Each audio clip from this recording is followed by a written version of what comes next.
Olá pessoal, chegou o momento da nossa segunda aula e o tema de hoje é o primeiro passo para conquistar o controle emocional ainda esta semana.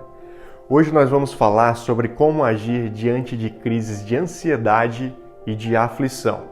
Se você ainda não assistiu à primeira aula, que foi a nossa primeira aula sobre gestão das emoções, então pare um pouquinho e assista a aula anterior. Para uma melhor compreensão, é importante seguir a sequência das aulas, tudo bem? E uma dica antes de nós começarmos é: coloque um fone de ouvido ou reserve um lugar tranquilo para ouvir com calma o que vem a partir de agora, pois nós vamos um pouco mais fundo nesse tema. Na aula anterior, nós falamos sobre a essência dos seres humanos, ou seja, somos corpo, alma e espírito e que fomos criados por Deus para vivermos em um ecossistema perfeito. Porém, com a queda de Adão e Eva, passamos a experimentar as mazelas deste mundo. Vimos também que a nossa composição físico-química é a mesma desde Adão e que a única forma de evoluirmos é aprendendo a lidar com as questões inerentes à nossa vida. E para que isso aconteça, precisamos passar por um processo. Antes de iniciarmos, vamos identificar o motivo de você estar aqui nessa aula. Lembrando que é muito importante você assistir até o final, que eu lhe garanto que valerá a pena. Talvez você esteja aqui pois tem vivido com muita ansiedade. Talvez você esteja cheio de crenças e pensamentos negativos, porque é estressado ou estressada, não consegue focar nos seus objetivos, vive com medo, angustiado, sente-se sozinho, vive na solidão, sente-se infeliz, triste e não consegue se relacionar com Deus nem com outras pessoas. Sente que sua vida está em decadência, vive com insônia, mente confusa e não consegue liberar perdão. Ou talvez você não apresente algum desses quadros, porém convive com alguém que possui e não sabe como lidar com ele.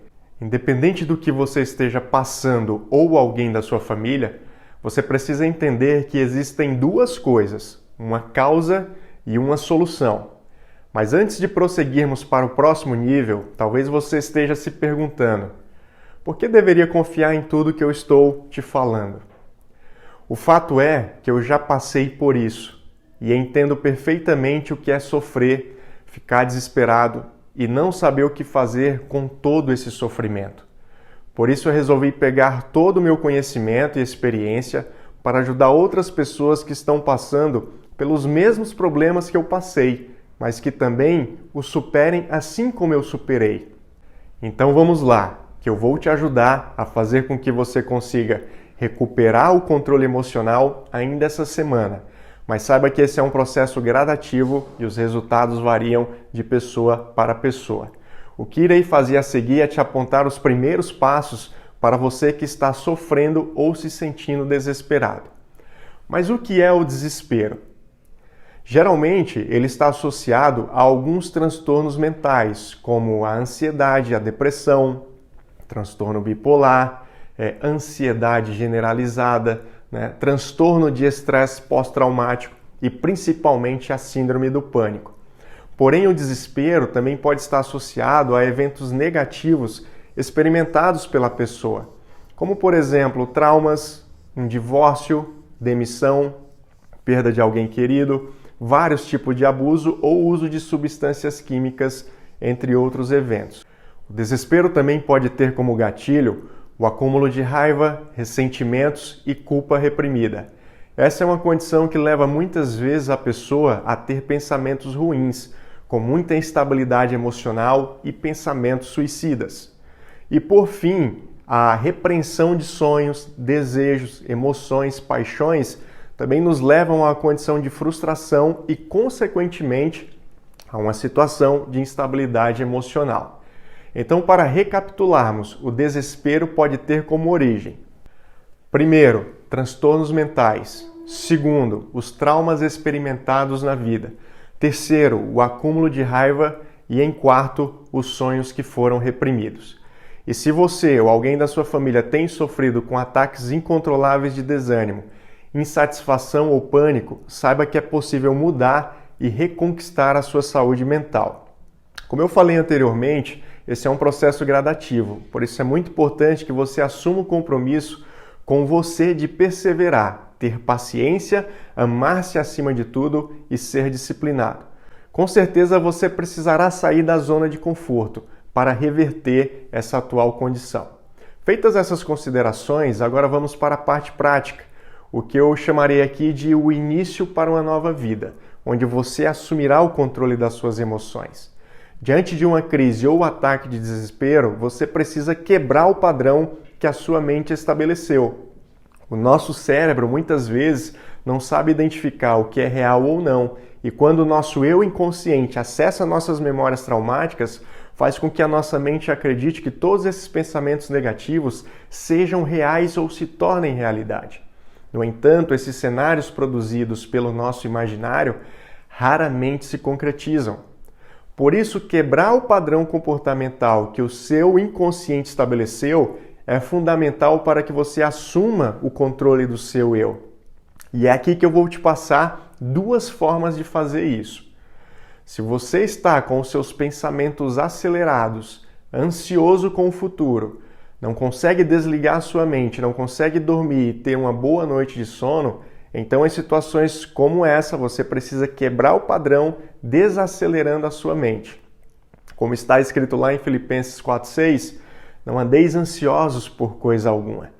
Então, quando você estiver nesse estado emocional, realize atividades e busque ferramentas que vão fazer com que você relaxe e desvie o foco dos seus problemas.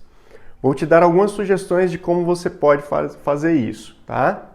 Através de uma música relaxante, estando em um ambiente calmo e tranquilo, lendo um livro que te traz paz, relaxando com um filme inspirador, fazendo uso de alimentos e chás que desaceleram a mente, realizando uma atividade manual que te relaxa como um hobby e entre outras várias opções. Agora, se a sua mente está atormentada com pensamentos ruins, raiva, desejo suicida ou coisas do tipo, é muito importante que você quebre esse padrão, desviando o foco desses registros traumáticos que a sua mente está acessando e faça a construção dos registros saudáveis. Para isso, você poderá fazer uma meditação cristã guiada. E você pode fazer isso em qualquer lugar e no momento em que você achar necessário. Apenas vou sugerir que você utilize fones de ouvido e sempre que for possível procure um lugar mais tranquilo, onde você possa se concentrar melhor nessa atividade, que é uma excelente ferramenta terapêutica. E se você não sabe onde encontrar essas meditações, me chame no privado que eu te darei algumas opções, ou você poderá procurá-las na internet. E para que você maximize o resultado, faça a meditação repetindo as afirmações que você está ouvindo, para que você construa vários registros saudáveis ao ponto deles sobreporem os registros traumáticos. Essa atividade fará também com que você relaxe e vá retomando o seu controle mental. Você pode fazer e repetir esse processo quantas vezes for necessária. Eu mesmo, em momentos de crise, já cheguei a ouvir por 3 vezes seguidas a mesma meditação para conseguir quebrar o meu padrão mental e ter uma noite tranquila de sono. Além dessas dicas, quero fazer ainda mais por você. Um outro passo que você pode dar em busca da resolução dos seus transtornos mentais é racionalizar o seu problema. Para isso, basta clicar no link que eu publiquei embaixo da postagem desse vídeo ou na descrição do mesmo e você será direcionado para um formulário. E para as 10 primeiras pessoas que responderem, eu farei uma análise da sua situação, responderei dando uma orientação pessoal sobre o seu caso. Mas lembre-se que farei apenas para os 10 primeiros, pois são muitas pessoas inscritas e eu não dou conta de responder todo mundo. Então, se você não quer perder essa oportunidade, corre lá e garanta a sua análise. Lembrando, claro, que você não paga nada por isso. É importante também lembrá-lo que hoje eu trouxe algumas ações práticas para te ajudar a lidar com o seu momento, mas que existe muito mais a ser aprendido para quem está buscando viver em plenitude de vida, e é por isso que temos um programa chamado Vida Plena, onde trabalhamos a gestão das emoções, o desenvolvimento pessoal e cura interior. Como tem algumas pessoas querendo se aprofundar mais no assunto, podemos falar mais sobre isso em outro momento. Essa foi a nossa segunda aula sobre gestão das emoções, e eu espero que você esteja gostando. Nos últimos dias, algumas pessoas me fizeram perguntas muito interessantes que eu considero relevantes para todos. Então, na próxima aula, que vai ser publicada aqui no grupo no próximo domingo, além do conteúdo, eu também trarei as respostas a algumas perguntas que são bem interessantes. Então, fica ligado aqui no grupo, pois no domingo nós voltaremos com a terceira e última aula para você.